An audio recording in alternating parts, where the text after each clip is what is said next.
उत्तर प्रदेश की राजनीति में इस समय हलचल तेज है। लोकसभा चुनाव के नतीजों के बाद यूपी बीजेपी में अंदरूनी कलह सामने आ रही है और इस मौके का फायदा उठाने की पूरी कोशिश में दिखाई दे रहे हैं समाजवादी पार्टी के अध्यक्ष अखिलेश यादव।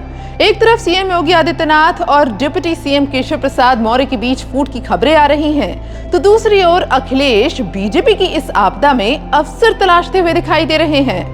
बयानबाजियों के साथ ही अब अखिलेश यादव ने अपने ही अंदाज में मॉनसून ऑफर तक दे डाला है।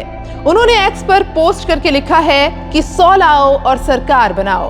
अखिलेश यादव के इस पोस्ट पर चर्चा का बाजार गर्मा गया है। दरअसल पहले भी यूपी की राजनीति में अखिलेश यादव इस तरह का ऑफर दे चुके हैं कि अगर आपको सरकार बनाने का सपना पूरा करना है तो 100 विधायक तोड़कर लाएं, समाजवादी पार्टी समर्थन कर देगी। आपको बता दें कि पहले भी अखिलेश यादव ने केशव प्रसाद मौर्य को ये खुला ऑफर दिया था और अब एक बार फिर उन्होंने वही तीर मारा है। वो इसलिए क्योंकि शायद अखिलेश बीजेपी की अंतर्कलह को भांप रहे हैं और उन्हें उम्मीद है कि इस बार उनका तीर निशाने पर बैठ सकता है, क्योंकि उनके मुताबिक बीजेपी के अंदर कुर्सी की लड़ाई जो चल रही है कि भारतीय जनता पार्टी के लोग आपस में लड़कर के और कुर्सी की लड़ाई में पूरा एडमिनिस्ट्रेशन खत्म कर दिया है।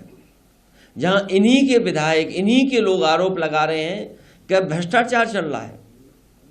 हम लोगों ने अखबारों में पढ़ा है कि मुख्यमंत्री खुद स्वीकार कर रहे हैं कि बड़े पैमाने पर दलाली चल रही है।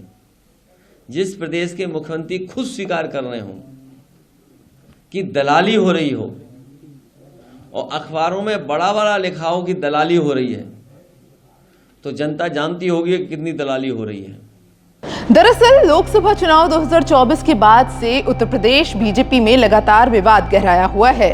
इसके बाद से बीजेपी में मंथन का दौर जारी है। दिल्ली से लेकर लखनऊ तक बैठकों का दौर चल रहा है। इन बैठकों के बीच केशव प्रसाद मौर्य ने संगठन को सरकार से बड़ा बताकर प्रदेश की राजनीति में अलग ही बहस छेड़ दी है।